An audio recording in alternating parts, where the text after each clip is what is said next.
হাসিনাকে নিয়ে যে আমেরিকান ডিপ স্টেট তাকে উৎখাত করেছিল, এখন তারাই চিন্তা করতেছে যে শেখ হাসিনা কিভাবে ফিরবে। এটা আমার আপনার চাইতে বেশি মাথা ব্যথা হয়ে গেছে এখন বিশ্ব নেতৃবৃন্দের।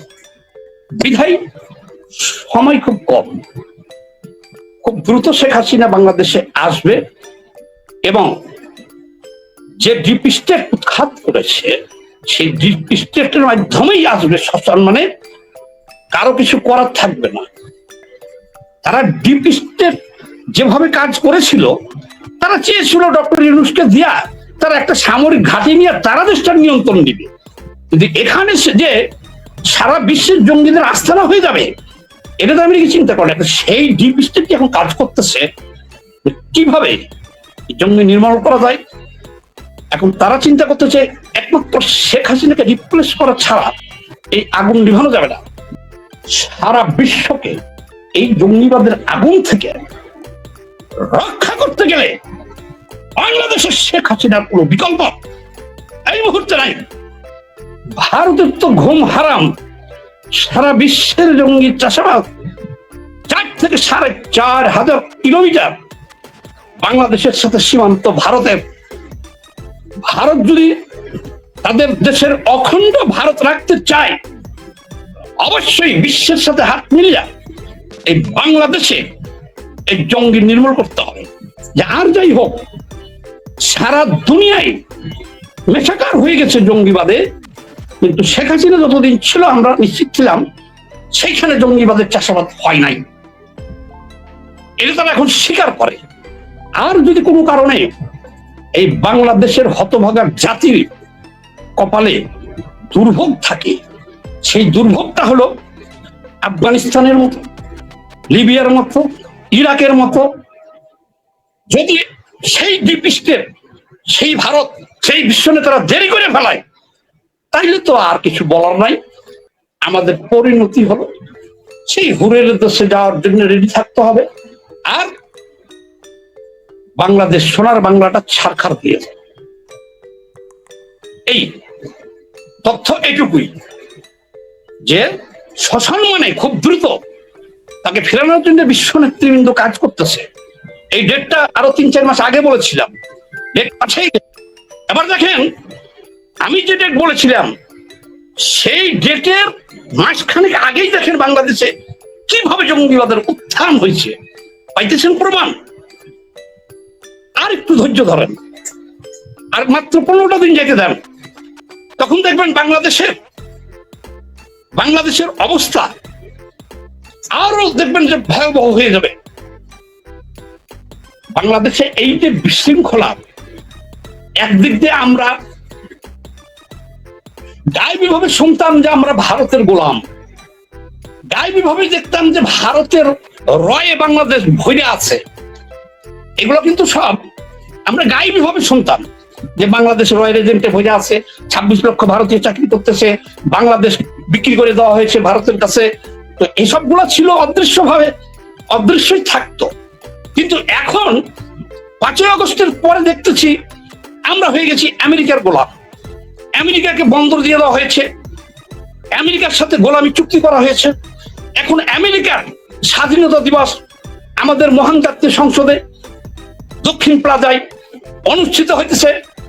আমেরিকার স্বাধীনতা দিবসটাও এই বাংলাদেশে পালন করতেছে একদিক দিয়ে, আর একদিক দিয়ে 71-এ যারা আমাদের গণহত্যা করেছে, ধর্ষণ করেছে, তারা জিন্নার, সেই জিন্নার জন্ম দিবস পালন হইতেছে।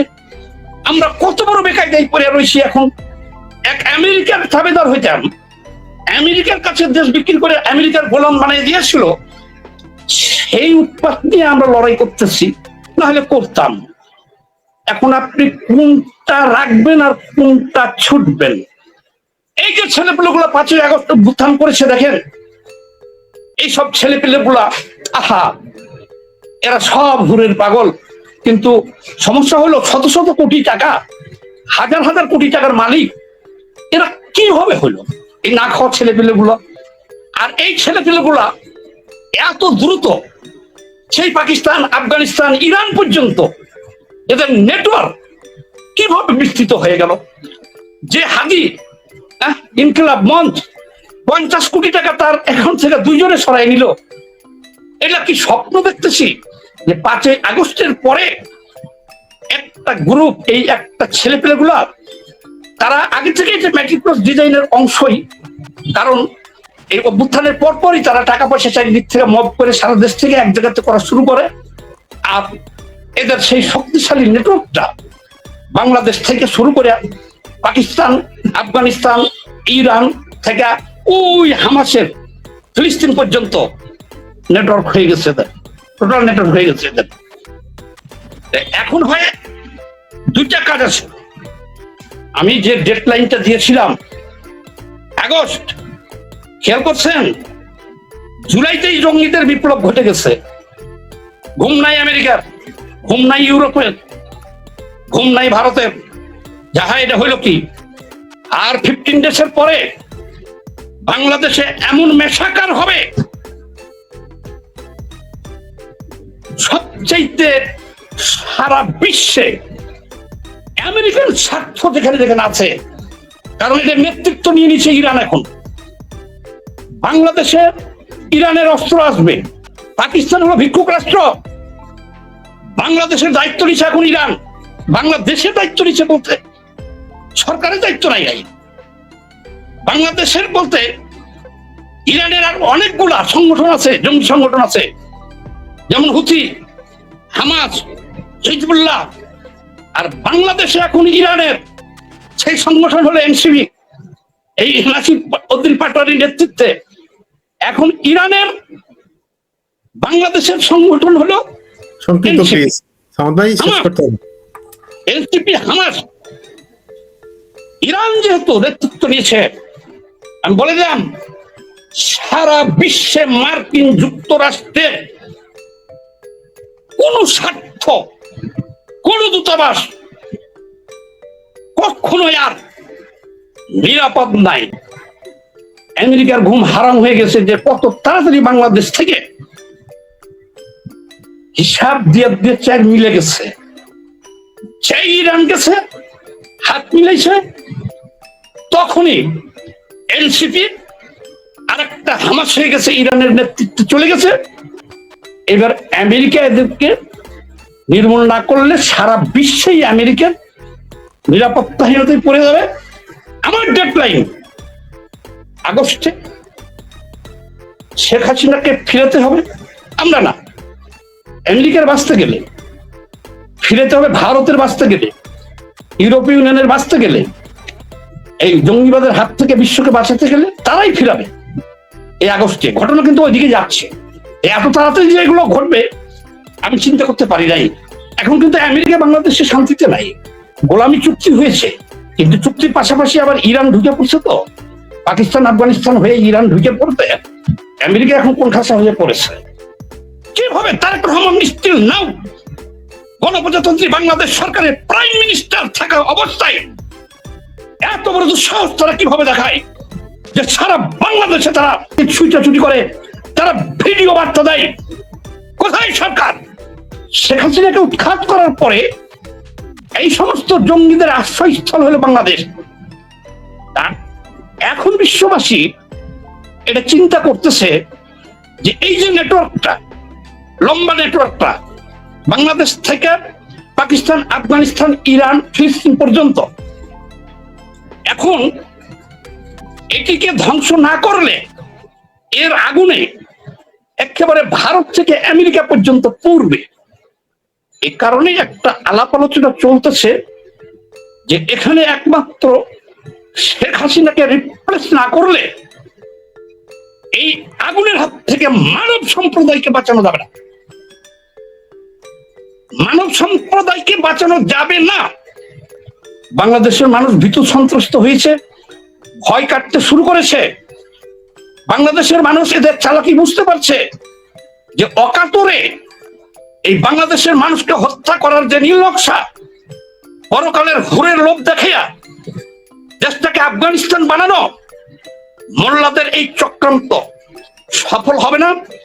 জনগণ তো ঘুরে দাঁড়াইতেছেই এই সরকারে পরিবর্তনের জন্য। সরকারের পরিবর্তনের জন্য, জঙ্গি নির্মূলের জন্য, বিশ্ব নিরাপত্তার জন্য চালাইতে পারে এবং সেই অভিযানে শেখ হাসিনা ক্ষমতায় আসতে পারে।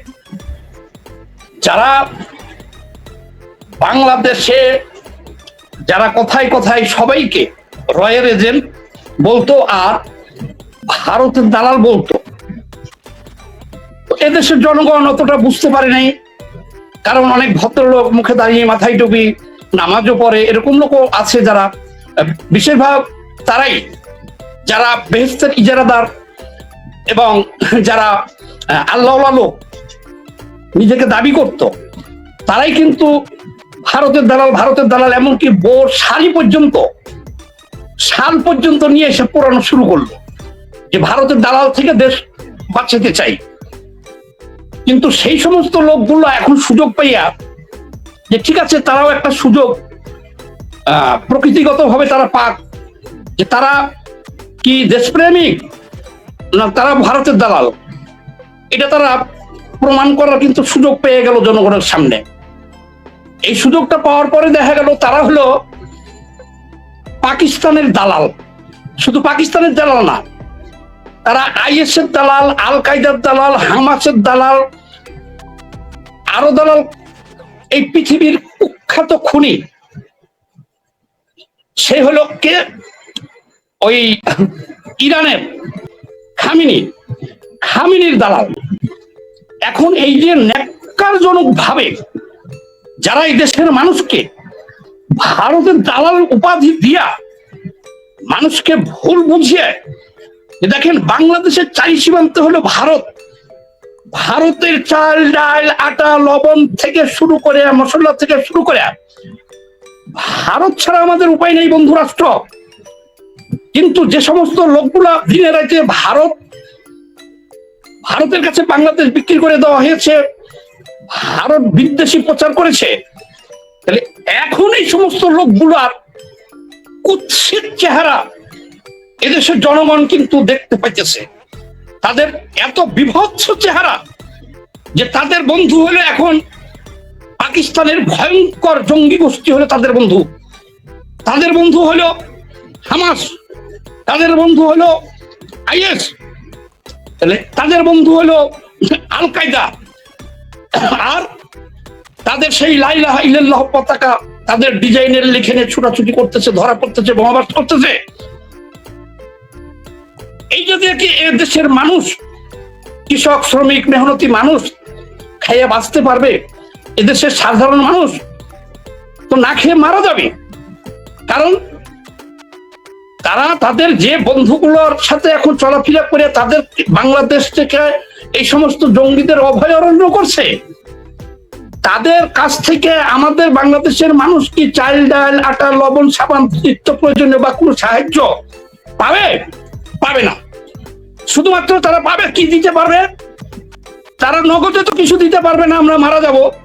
তারা আমাদেরকে দিতে পারবে হয়তো ৭২,০০০ হুর দিবে, শরাব দিবে, গোলেমান দিবে, এবং তারা আমাদেরকে বলতেই আছে যে দুনিয়া হলো ক্ষণস্থায়ী, আসছো চলে যাবা, কোনো বেদিনের সাথে চলার দরকার নাই, তোমরা তাড়াতাড়ি করে শহীদ হয়ে তোমরা চলে যাও। এবং এটাই তাদের জীবনের উদ্দেশ্য এবং লক্ষ্য।